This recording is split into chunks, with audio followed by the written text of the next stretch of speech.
like horns, hit me with something like, yeah.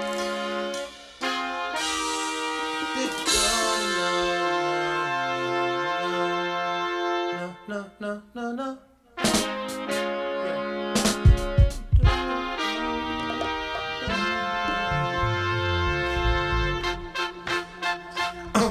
Hey baby, I'm about to be real transparent with you. I've been waiting by this door, just to have a little conversation with you. So don't think I'm creeping, I just want your name. And maybe you can slide your digits too. Cause I put a lot of work in my game. So Sammy, baby, role play. Baby, won't you come and role play with me? Role play, baby. I know you know me, but let's switch it up. Baby, won't you role play? You beat my nerves, and let me be your patient. let me stop. Who cares? Sammy, what's going on?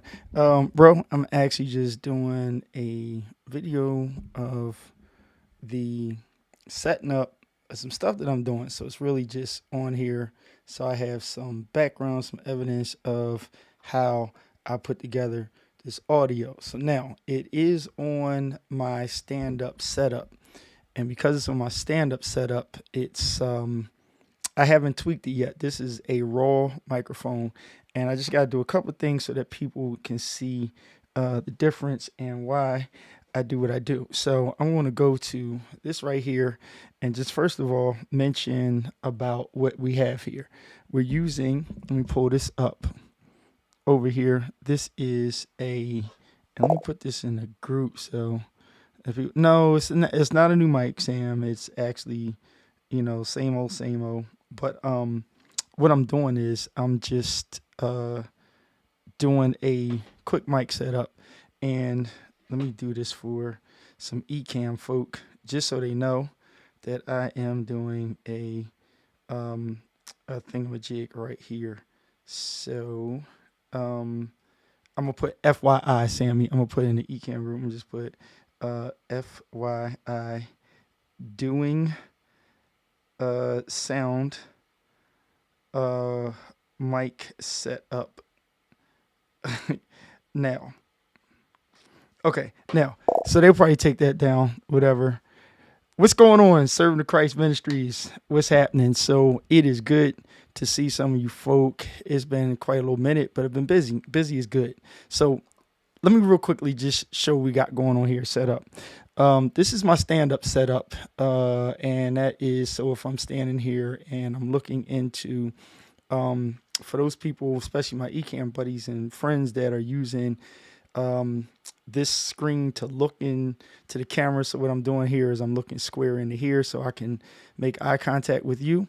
Over here, this is the teleprompter setup, cameras behind there. It is a Sigma 16mm lens, something real simple. It is one of the cheapest cameras I have in the building. Okay, that is on a C-stand, and it is dummy battery powered.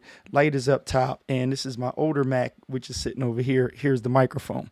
Thing is, on the other side of the room, I have over there my SM7Bs. Sorry, the SM7Bs, and they are my babies. I've gotten great sound out of those, but I did not have this guy set up with great sound. Now, this is the baby to those mics, but I'm determined to make it sound dope. Technically, it sounds good to me now, but for most professional ears or people that like a little bit, more, you can hear the quality. I wanted to get a little bit of bass in it without adding too much bass, without having to sit right up on the mic. And I didn't want it to sound real edgy, something wrong or something. So what I did was I got the scene set up because I was on Ecamm Live, and I got a couple of questions about and some inboxes about this thing over to this side right here. And that is my mixer. And these are my plugins over here that I use. Now, I've done some lives with this before, but I'm actually going to set this particular mic up live like right now. And so in setting this up, I'm just going to do a couple of things. Number one, again, I'll show you what I have plugged up. And that is simply, here's the secrets. Behind the Stream Deck right here is, and this is called a Soyuz Launcher. This launcher is what most people will use with their Rodecaster Pro and their SM7Bs, which is that blue box called a Cloud Lifter. I prefer this because I believe it sounds a lot warmer and a lot rounded. And so in this audio setup over here, I think the only thing I do have engaged is this second. Let me see if I can do it over here. Okay, this second box right here, that right there is actually the only thing that is engaged, and that is the EQ. That is a Neve EQ. So what I'm going to do is I'm going to bypass that guy. It is bypass. So if I were to turn it on real quick, you notice that sound difference, that change right there. That's just engaging the EQ, the Neve. So what I'm going to do is take that back off, and so you can hear this raw sound.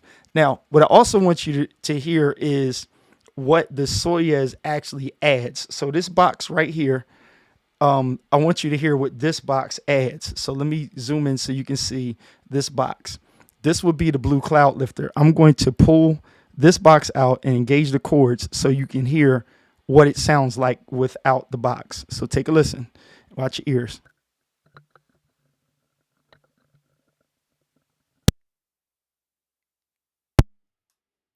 Testing 1, 2. Okay. Now, let me see. Input.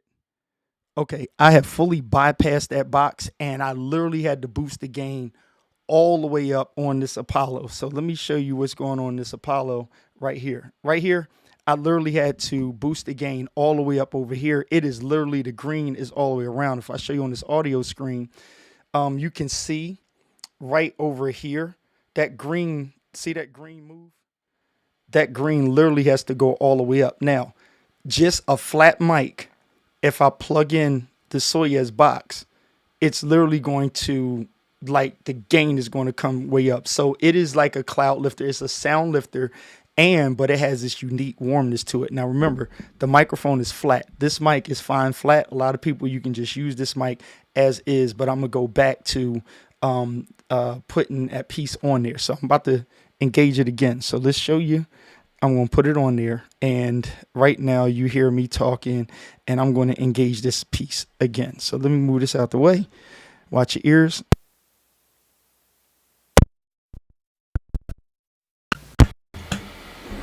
Okay, notice how hot that was, and I'm going to bring the sound way back down. So notice I'm literally only over here. I'm only about halfway up on this green. I'll see if the mouse actually exploits that. Okay, no, but I am literally like pretty much only at half, and we got that just off of plugging it into the box. So shout out to Soyuz launchers for such a nice, well-rounded and warm sound. Do I need anything else on the mic? Pretty much no, but this is about uniqueness, and working with a radio show and a couple of clients, they just like the sound. Now I want to give a word of encouragement to people that you get caught up and mixed up in just any and everybody telling you what's good and what's not. Go for what sounds great to you, but be honest with yourself. If you don't feel good about how it's sounding, shout outs to a friend of mine, Felicia. She actually did a whole bunch of different changes. Okay, Miss Felicia did a whole bunch with her microphones, and you don't have to end up with the mic that everybody else thinks. But if you got something that you like, you stick with it, and you don't have to change because other people make you change. You change because you want something better. You want something different. Better is relative, and better is about you. So let's just dive right into what this YouTube just kind of needs to be about. And I'm just going to tweak this and get it raw. Now, I don't claim to be the professional, to be able to speak all of the language of audio engineering and all. I don't have a degree in audio engineering. I just got couple of plaques on the wall, you know, some mixed engineer credit on some hit records. That's about it. But I am not doing that. I am a pew baby, so I just know how to put it together for church. So you back in your lab again, mad scientist? Yes, James, I am back in the lab, and I'm just getting this mic right. So let's dive right on into it. Right now, you have in this column over here, I will make this slightly bigger for now. This is all straight raw sound. Okay, so I'm sitting behind this, but this is all straight raw sound. And in this raw sound that you have, it is just the gain on it in the Apollo twin. Okay, once again, my Apollo twin is over here, and that is just the gain coming out of there. And it is going into this Soyuz box right here, which is equivalent to a cloud lifter. So I'm going to add, one of my first choices is in the chain, I do have the compressor. And one of the things is it's a certain sound that you want. You can put the compressor ahead of the EQ. And so I'm going to cut the compressor on right now. So now this compressor sound, if you hear it, is chopping at me right now because I didn't really set it. I just got it pretty much squashing, you know. I'm going to pull this back just a little bit and unsquash it and allow it to open up. And I am going to adjust a little bit of this attack and take it back a little bit, let it sandwich it here, and adjust this ratio here. Now I'm going to boost this and add some more gain back to it on a compressed sound. This is on purpose because that's how I like to do it, okay?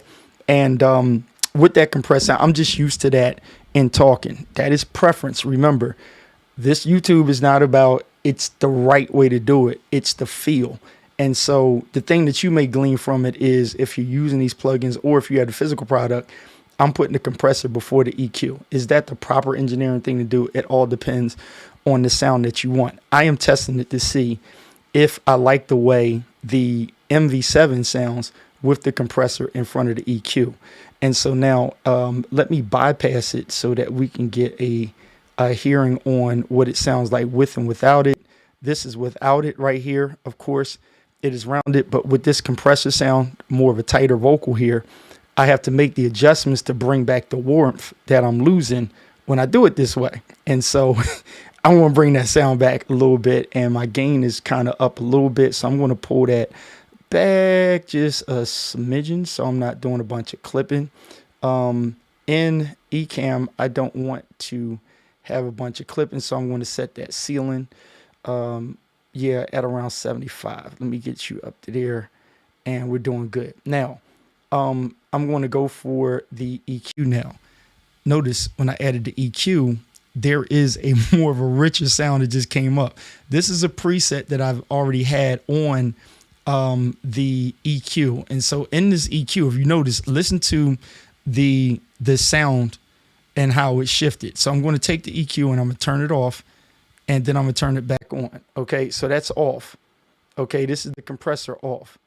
So adding the EQ after the compressor is engaged, we can get this sound back that gets lost with the compressor, but now with the EQ, we add it back in. Of course, you hear my computer humming. That's what happens when you have the Intel Mac behind you. Now, my M1 Mac, of course, those M1 Mac users know that your M1 is not going to have a problem. But for me, my M1 over here is fine. On that side of the room, M1 is fine, nice and quiet. But over here, Mr. Noisy Guy is humming a little bit. So we're going to take care of that, ducking the sound. So back to here. Now, I pretty much got my highs where I want them, got my lows where I want, but I'm hitting some red and the way I talk. So this is where the compressor comes back in and going back to it. This is where we want to either pull that sound back down or add that threshold and make that thing pulling back so that when I'm doing some plosives and I'm getting excited and stuff, I'm not popping. Notice that red right up here next to me over right around here. That red is not hitting because I took some adjustments on over here. Okay, right over here, I took care of that with the compressor. Now, I want to get rid of this hissing noise, but I may or may not use this Studer. So let's get the tape rolling now. And I'm going to go to get the tape rolling. And here it is. Time for M2. No way, bro. I don't need that one. So now we got the tape rolling. This actually adds a more of a nostalgic, like round feel to it. And I actually like it. Okay. So here it is with the Studer, and my preset that I put on this Studer, I think, and I'm just going to double check what the preset is that I put on there. But that preset is one where it gives you that kind of 70s, 80s warmth sound. So notice how much thicker this has gotten with, and once again, let's not forget, I am using none other than the MV7, okay? And so I'm determined to get this to sound just as good, if not even better, than what I do on my SM7B mics. So notice the proximity. I am not directly close to the mic, and I wanted to get a warm sound without being like dead in the mic to get the warm sound. So here's my distance away from the mic. Right here, I'll point this down a little bit here, but I wanted to get it where I don't have to put myself right here to get the sound into the microphone. Okay, so now I'm back here without boosting a bunch of bass in it on the EQ. As you see, I don't have a bunch of bass popping on here. Ain't it too early for you to be on live? No, Irv. I'm in and out. I got work to do tomorrow early, so I got to be up in the morning and do some field work. So I'm jumping in now, and I wanted to get this MV7 to sound as great as my SM7Bs, and so we're getting here. So here is the bottom that we have popping off, and the EQ set that I already had up on I'll point over here, the set that I had in this EQ. Notice the compressor is first, the EQ is second. Okay, it's deliberate. Now we get this tape warmth that's added and it's rolling. So I'm gonna let you hear it without the tape warmer on here. And there it is. That's without the tape warmer. I don't know how it's really coming through your system, depending on how you're listening to it in headphones or on a system, or even later on if you're on YouTube. I dare you to go listen to it in the car. You'll probably even hear how much richer it actually sounds, because with the Power Ecamm, you're going to get the quality that's really coming through my system. It's going to boost it to yours. Okay, and so now this is without the tape running, but watch when the tape starts rolling. Listen to the richness of the sound. Okay, 8, go on. So there it is. There's an extra piece of warmth that's added to it, and so that you can, hear it a lot tighter, what's going on and around this. So you love your MV7. It's an awesome mic. I want to argue this, bro. You're absolutely right, and I'm gonna tell you why I love the MV7. I actually have to do a setup because business has been going great where it's more so like to do a podcasting setup. And one of the issues is over here in the room, I'll just show you over here in the room, I'm doing this manually. Those two mics right there, those two mics are the bombs. Okay. I tweaked them and I got them right on point and they sound great. The thing is, I'm not going to buy those two mics again. So what I end up doing was end up grabbing this guy, and that is the MV7. So MV7x, which between these two mics, you save a ton of money. What is the difference? I think everybody already knows. This has USB on there as well. One hint that most people don't remember is you can actually use the USB and the XLR at the same time. So let me just sidebar this so that everybody understands. Shure says it on their own website. Hint, hint. If you have the MV7, right, you can take your USB, plug it to a laptop separate, right? And then, or you can plug it to the laptop, use it, but run the XLR into another system. If you're doing podcasting and you want to do video at the same time, that is an advantage of that microphone. Well, I didn't need it for the extra setup, so I have just the regular MV7. Another thing is, hint, hint, I want to do another video because here it is. Come over here. I am going to wrap the MV7. Okay, I'm wrapping the MV7. Okay, so that I keep the same quality in my room the way I normally do it. All right, that's the sidebar. But I wanted to get it right for these mics, and technically this mic should sound just as good as the MV7. Hang on. Mic check 1 2. Same thing. Okay, Shure did a great job with these. This is the MV7x.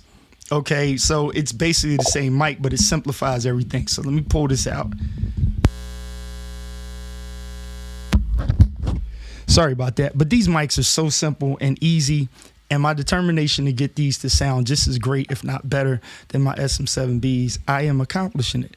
Let me see what we got here. Serving the Christ Ministries. The one thing, I am running it currently only through USB at the moment, but I will be saving for a system to use the XLR for more flexibility. That is a good thing that you mentioned that.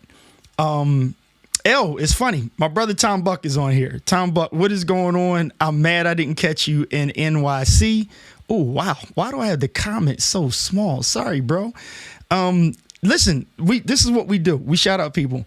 Serving the Christ Ministries. You need to go, if you're not subscribed to Tom Buck, you need to subscribe to him. And his lovely wife, Heather, my sister Heather, she actually uses the MV7 with USB. And she sounds crazy butter. Like, okay, and she's not complicated at all, and that's the way she uses it. Sounds good. You don't have to change a thing. This is just something that I'm accomplishing to get these to sound like I have my Shure SM7B sounding, and it's at a fraction of the cost, so I'm loving it. Now, again, at the beginning of this video, I mentioned the system that I'm using. This is what I'm using. I'm using an Apollo, and that's not a regular machine that everybody just goes and gets. Do you need it? Absolutely not. But that's what I use. The Soyuz Launcher, most people use a cloud lifter and they're fine. Do you need it? Absolutely not. But you heard the difference, and I did an A/B on it earlier. Again, shout out to Tom. I want to say this. Tom actually has a video out with the one and only Blue Yeti mic, which most people think sucks, and we put out the narrative that it's not good. But watch his latest video, because again, remember I said better is relative. Okay, better is relative, but you have to be the judge. If you don't like it, change it. But if you feel good about it, don't get so complacent that it's the best because you just feel good about it. But step into it and don't be scared to do iterations. Because I landed the sound that I need and I want with my SM7Bs, color and all of that stuff, I'm good with it. But at the end of the day, it is a great endeavor for me to say, how do I take and get that kind of same branding quality sound on my stand-up system on this mic? So let me flatten this mic out so you can hear. Here's all of this is the Engage plugins and stuff that I have. I'm going to do this and stop the wheels from spinning on all of this stuff, but compressor is now off, the EQ is now off, and the studer is now off. And this is the flat mic the way that most people will use it. Now, relative to how you've been listening to me, now you hear a difference and you're going to say that the way I had it is better, because that's what I'm going to do. But if you only have USB and you're using it like that, trust me, your sound is going to be fine. Okay, so this really is just about if it's something specific that you're looking for. So now I'm going to engage once again. I throw my compressor on first. So if you notice up in this top corner over here, the compressor is now rolling. I got that where if I don't have the compressor on, you might see it start clipping, or I might start popping, and you'll see this meter over here, over there, start going into the red, uncontrolled. But with the compressor, get on. Okay. With the compressor engaged, it's going to start snatching back and forth the sound, and I can kind of tame it with the attack and the release on here and the ratio in which it is engaging and hitting. So I'm going to move that threshold just a little bit more because of the way I get excited and talk. Next thing, I'm going to add on and add the EQ. Boom. Notice the big difference that the EQ makes. This is my personal setting that I like, just a certain amount of highs so that I still get that top indiness and getting away from it. I'm going to add one more piece and then I'm going to be done, because I am almost at the 25-minute mark and I don't want to make this longer than half an hour. This is the studer. The tape is rolling now. Tape is off. You hear the sound of warmth, but when you add the tape, it kind of smooths it out a little bit. Again, in headphones, you'll hear it much better than this and on your TV. Now, here's my last piece that I love so much, and it is actually called the C-Suite. And I'm going to see if I can get it over here to lighten up and show you. Where'd she go? Hang on, because I just killed somebody. Okay. There, Okay, let's turn you guys on. Okay, you're on. And wait a minute. Go up. Sorry, people. I hit the wrong button. I'm so sorry. I'm going to get it back up because, okay. Yeah, I did something with the sound and I just kind of screwed up. I know you like it, Rich. It is, okay. So with the Studer, okay, I got what I did. I pulled the sound down in the Studer. I'm going to put it back up and get back to where I was. Hang on one second. It is compressor is back on. The Studer is back where it needed to be. Okay, so everybody's back where they need to be. The Studer sound is super hot. Let me move it back and pulling back down. Okay, yeah, I had accidentally hit the Studer and kind of messed everything up. But okay, let me go back to, okay, now the last piece is the C-Suite, right?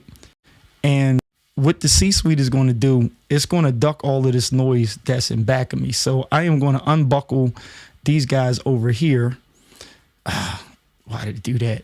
Hang on. And then I have a thing called a C-Suite. So let me just put this on to my, I got to make a screen for this guy. So let me just pop this off of here and then do a, come on, Ecamm. Got it. Okay. It doesn't want to move the live program. So hang on one second. And there we go. So I'm going to center it on the C-Suite. I'm just going to select the C-Suite over here so you can see exactly what it's doing. This is one of my favorite plugins out of everything that I actually have. So that is insert number 4. Okay, here it is. You see it on the screen now. I'm just going to shape it so I can make it larger so it is way more visible and you can see it and see exactly what I'm doing. Come on, C-Suite. All right, there it is. So what this does is, because I told you on this side, if I do my stand up, I'm on this side of the room, and on this side of the room, I am sitting here with the noisiest computer that you want to have. It is fully loaded 2020 iMac, but it is a Intel. My M1 is over the other side of the room. That is quiet. That's what I normally do. But when I have to do certain lives and setups over here, this thing is making a ton of noise, and I don't like to have that in all of the recording. So what do? I use this thing called C-Suite, and what this C-Suite is going to do is she is going to pull the noise out. So here it is off. So listen closely and you should be able to hear all the stuff. I even have my room door open, so it might be noise everywhere. I'm going to stop and I'm going to disengage the C-Suite.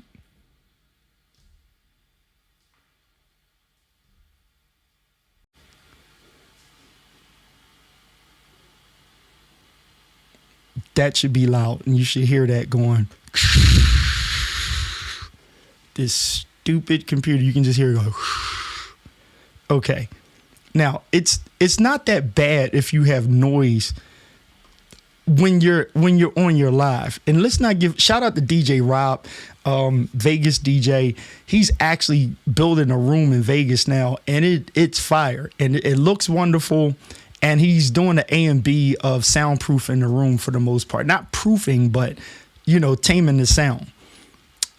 Most people, when they're doing lives, you really don't have to tame the sound up that much. And with a dynamic mic, I put a $2,000 mic aside because it's a great mic, but it's a condenser mic, and it's going to let you hear every little thing in the room, right? But these cheaper dynamic mics, they kind of tame out most of the stuff, except for your noisy iMac in the back. So to tame out that noisy iMac in the back, that's when I use this C-Suite. So I am going to engage the C-Suite, and there you have it. Noise.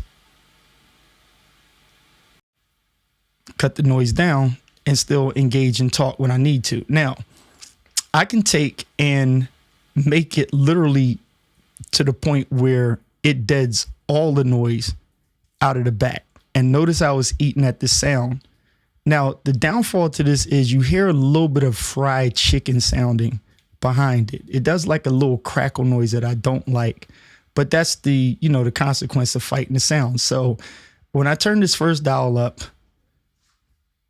and I'm quiet, it's deadening all the noise.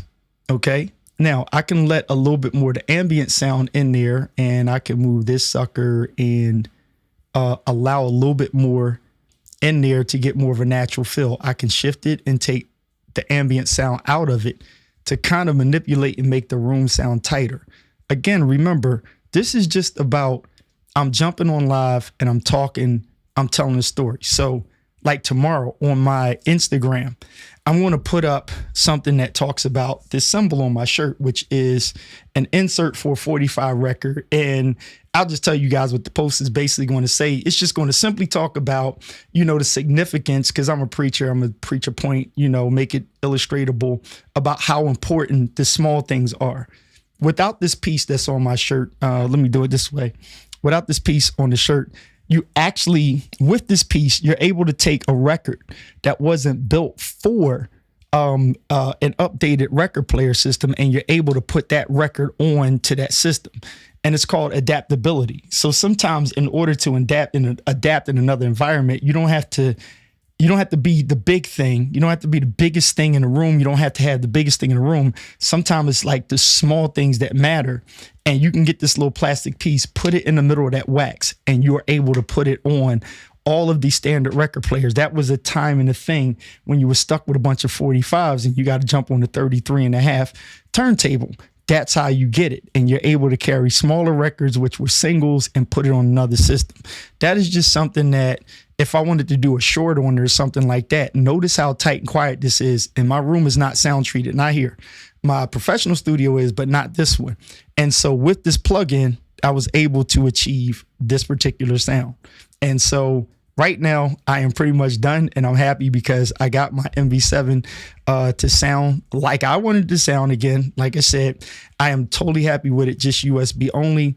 Shouted out my sister, Heather Ramirez, Heather Buck. She has that sound. She aced it. There's a few other people I know they've aced it just to USB only.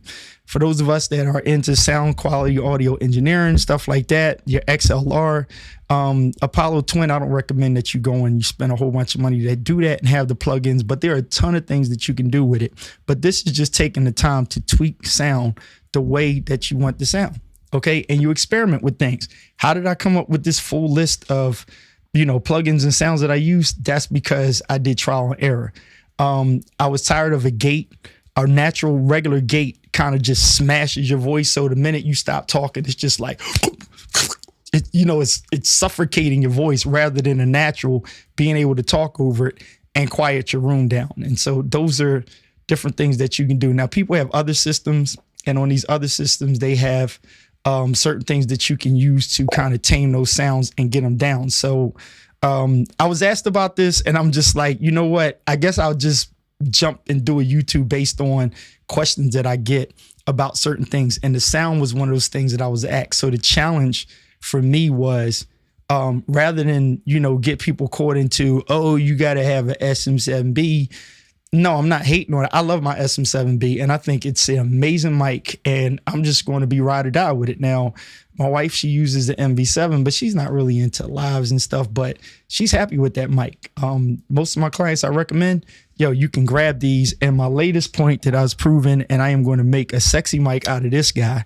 Yes, so stay tuned, because I am going to make sure that this guy, we're going to transform this key style, because this is a custom mic from Colorware. It is a custom, I call it my tuxedo mic.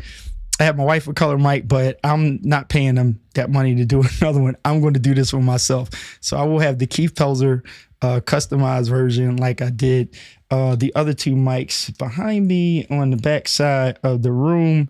You can check that YouTube out on how I actually put these two guys together. And so a lot of compliments on these. I like them. I'm going to get and do this guy pretty much the same way. I have two of those mics, and we'll have our podcast set up over here on the chair. Now, the amazing thing that I'm able to do is the same way that I set this mic up, I did that so that I can do two more. And I have two more channels on the other audio piece over there so that I can have four mics that have the same quality for the broadcast. Okay. So that is all. I am done. Any questions, comments, just drop them in there. I'll be glad to answer them. I'm the crazy guy that'll just go live and talk about it. So if you see something that you're interested in or something, this light is hot at me, but that is oof. I don't know why I did that. Isn't this crazy? I'll show you the light. I actually have a lantern light up here because that just made life easier to have a lantern light over there. These over here are a lot more focused. And so that's why I think I look better sitting over the other side of the room. That is it.